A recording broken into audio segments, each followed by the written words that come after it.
അന്ന് എപ്പോഴാ 10-40 കൊല്ലം മുമ്പത്തെ കാര്യമാട്ടോ പറയണം. അന്ന് ജാതി ഭയങ്കര പ്രശ്നമാണ്. അപ്പോൾ അച്ഛൻ്റെ തൊട്ട് താഴെയുള്ള ജാതി അമ്മ. അച്ഛൻ മാല കെട്ടുന്ന വാരസ്യമായിരുന്നൊക്കെ നമ്പീശൻ എന്ന് പറയും. അച്ഛൻ ആ ജാതിയായിരുന്നു, അമ്മ അതിൻ്റെ താഴെയായിരുന്നു. അപ്പം അതൊക്കെ അന്ന് ഭയങ്കര പ്രശ്നമാണ്, കെട്ടാൻ പാടില്ല എന്നൊക്കെ. പക്ഷെ അമ്മ രജിസ്റ്റർ മാരേജ് ചെയ്തതാട്ടോ. ശരി, അതിന്റെ കടലാസൊക്കെ ഇപ്പോഴും ഉണ്ട്.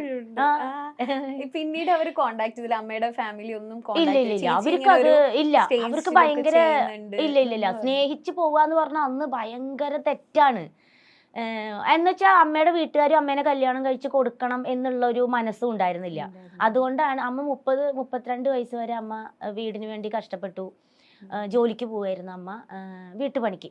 4ാം ക്ലാസ് മുതൽ അമ്മ വീട്ടു ജോലിക്ക് പോവായിരുന്നു. അമ്മയുടെ 4ാം ക്ലാസ്സിൽ പഠിപ്പൊക്കെ നിർത്തിയിട്ട്. അപ്പൊ അത് വിട്ടിട്ട് 30 വയസ്സ് വരെയും അമ്മ വീടിന് വേണ്ടി അമ്മയുടെ അനിയത്തിമാരൊക്കെ പഠിച്ചു. അവരൊക്കെ പഠിച്ച് ബോംബെയിലൊക്കെ ജോലിയായി, അവരൊക്കെ സെറ്റിൽഡായി. അവരുടെ അമ്മയുടെ അനിയത്തിമാർക്കടക്കം കല്യാണം ആലോചിച്ച് തുടങ്ങി. അപ്പോഴും അമ്മ പണിക്ക് പോയിക്കൊണ്ടിരിക്കുക. അമ്മേനെന്നാ കല്യാണം കഴിച്ചു വിടണമെന്നോ അങ്ങനെയൊന്നും ഒരു ചിന്തയുമില്ല. അപ്പോഴാണ് അച്ഛൻ വരുന്നത്, ഇഷ്ടാണ് എന്നും പറഞ്ഞ് അച്ഛൻ വരുന്നത്. അപ്പൊ അമ്മ വിചാരിച്ചു ഇതൊന്നും ഒരു രക്ഷപ്പെടലാവും. അത് പക്ഷെ എരിചട്ടിന്ന് വറചട്ടിയിലേക്ക് പോയി. എനിക്ക് പലപ്പോഴും തോന്നിയിട്ടുണ്ടേ, ഞാൻ പറയുന്നത് ശരിയാണോ എന്ന് അറിയില്ല. ഇനിയിപ്പോ അതിന് എത്ര കമന്റ്സ് വരും എന്ന് എനിക്ക് അറിഞ്ഞൂടാ. ഇപ്പൊ സിനിമാ നടികളായാലും അല്ല വേറെ ഏത് പെണ്ണുങ്ങളായിക്കോട്ടെ, 5-6 കല്യാണം കഴിച്ചു, 5 കല്യാണം കഴിച്ചു, 6 കല്യാണം കഴിച്ചു എന്നൊക്കെ പറഞ്ഞ് ജനങ്ങൾ കുറ്റപ്പെടുത്തുമ്പോഴും ഞാൻ ഒരിക്കലും ഒരു സ്ത്രീയും ഞാൻ കുറ്റപ്പെടുത്തൂല. എന്താണെന്നറിയോ, ഒരാൾ ഉപേക്ഷിച്ചു, ഓക്കെ, ഇവര് വിചാരിക്കുന്നത് അടുത്ത ആള് നമ്മളെ സ്നേഹിക്കുമ്പോൾ ഇയാള് നമ്മളെ നോക്കുമായിരിക്കും. അപ്പൊ നമ്മൾ അപ്പൊ എല്ലാരും ചിന്തിക്കുക, ഒരുത്തൻ പോയി പറഞ്ഞില്ലേ ഇത്, അങ്ങനെ വിചാരിക്കും. പക്ഷെ അല്ല, അത് നമ്മൾ മറക്കും ഓട്ടോമാറ്റിക്കലി. ഒരാൾ പുതിയത് വരുമ്പോൾ നമ്മൾ വിചാരിക്കും ഇയാളെങ്കിലും നോക്കുമായിരിക്കും എന്ന് വിചാരിച്ചാണ് നമ്മൾ. അല്ലാണ്ട് ഒരു പെണ്ണും 5-6 ബന്ധം ഇഷ്ടപ്പെടുന്നവരായിരിക്കാൻ വഴിയില്ലല്ലോ, ഒരിക്കലും അല്ല. എനിക്ക് തോന്നുന്നത് ഒരുവിധ എല്ലാ പെണ്ണുങ്ങളും ഒരാളിൽ ഒതുങ്ങണം എന്ന് ആഗ്രഹിക്കുന്നവർ തന്നെയാണ്.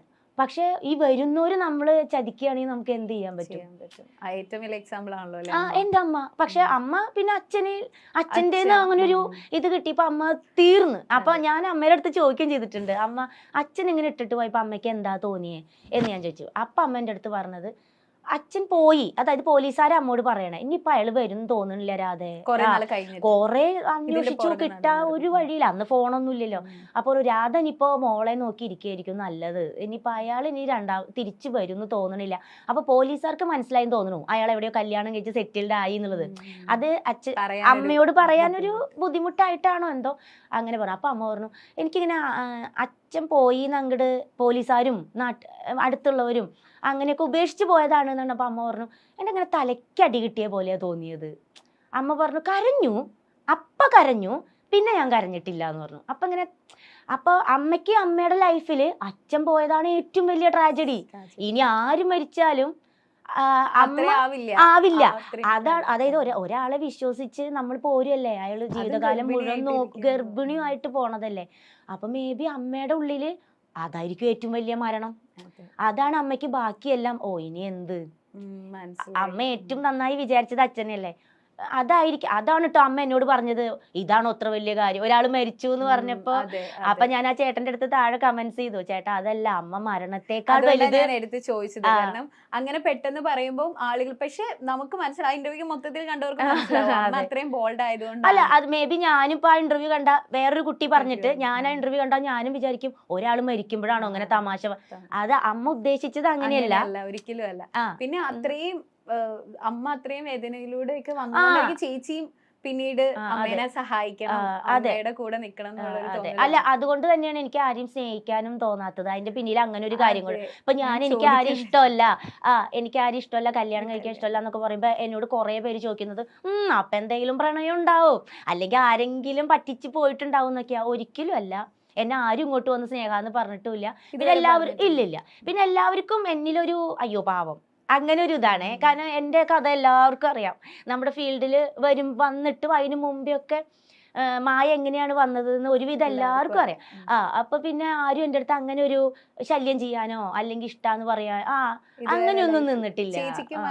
ഇല്ല, എനിക്ക് അമ്മയുടെ ലൈഫ് കണ്ട് ശരിക്കും അതുകൊണ്ടാണ് ചേച്ചി വേറൊരു റിലേഷൻഷിപ്പോ അല്ലെങ്കിൽ അങ്ങനെ ഒന്നും പിന്നെ നോക്കാതെ ഈ ഒരു റീസൺ അത് ഒരു റീസൺ. പിന്നെ എനിക്ക് അഭിനയിക്കാൻ ഭയങ്കര ഇഷ്ടമായിരുന്നു. അപ്പൊ ഇനിയിപ്പോ നമ്മള് സ്നേഹിച്ചിട്ട് ഇനി ആരെങ്കിലും നീ ഇനി അഭിനയിക്കാനൊന്നും പോണ്ടെന്ന് പറയോ, ആ ഒരു പേടിയുണ്ട്. പിന്നെ അമ്മേനെ ഇങ്ങനെ അമ്മയുടെ ലൈഫ്, അതായത് ഇങ്ങനെ പാത്രം തേച്ചും നമ്മളിങ്ങനെ കണ്ണ് തുറക്കുമ്പോ കാണുന്നത് അമ്മ വല്ലവരും വീട്ടുപണി ചെയ്യുന്നതാ.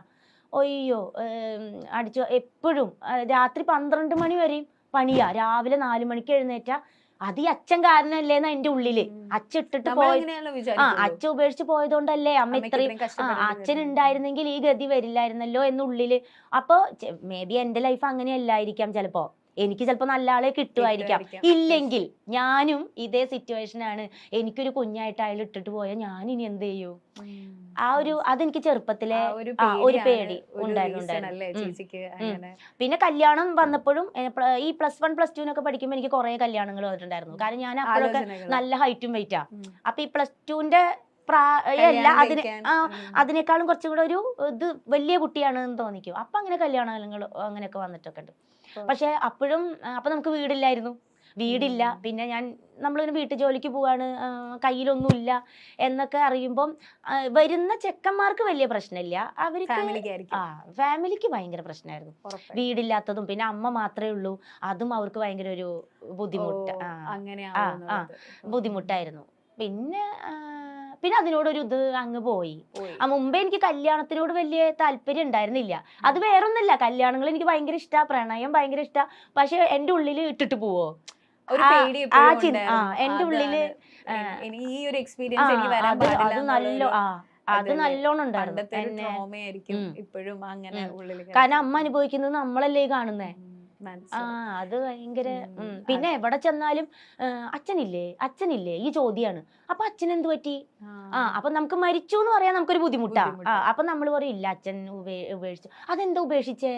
അപ്പൊ ഇത് നിക്കില്ലല്ലോ, അതെന്താ പറ്റി അങ്ങനെ ഉപേക്ഷിച്ചേ? അതെന്താ കാര്യം? അങ്ങനെ അപ്പൊ പിന്നെ അന്വേഷിച്ചില്ലേ ഇങ്ങനെയുള്ള. പിന്നെ ഒരു കുട്ടീനെയും കൊണ്ട് ഒരു സ്ത്രീ നടക്കുമ്പോഴുള്ള കുറെ അന്നത്തെ കാലഘട്ടത്തിൽ കുറെ കളിയാക്കലുകളും എങ്ങനെ ഉണ്ടായതാവോ അങ്ങനെയുള്ളവരെ പറയുന്നവര് വരെ ഉണ്ടായിരുന്നു. വാടകയ്ക്ക് സ്ഥലം കിട്ടാൻ ബുദ്ധിമുട്ട്. കാരണം ഒരു കൊച്ചിനെയും പിടിച്ച് ഒരു സ്ത്രീ വരുമ്പോഴേ അത് എന്ത് സ്ത്രീയാന്ന് അവിടെ ഉള്ളവർക്ക് അറിയില്ലല്ലോ, അത് എന്തിൽപ്പെട്ട സ്ത്രീയാണ്. അപ്പൊ എല്ലാവർക്കും വീട് തരാൻ, ഫാമിലി ആണെങ്കിൽ വീട് തരാം,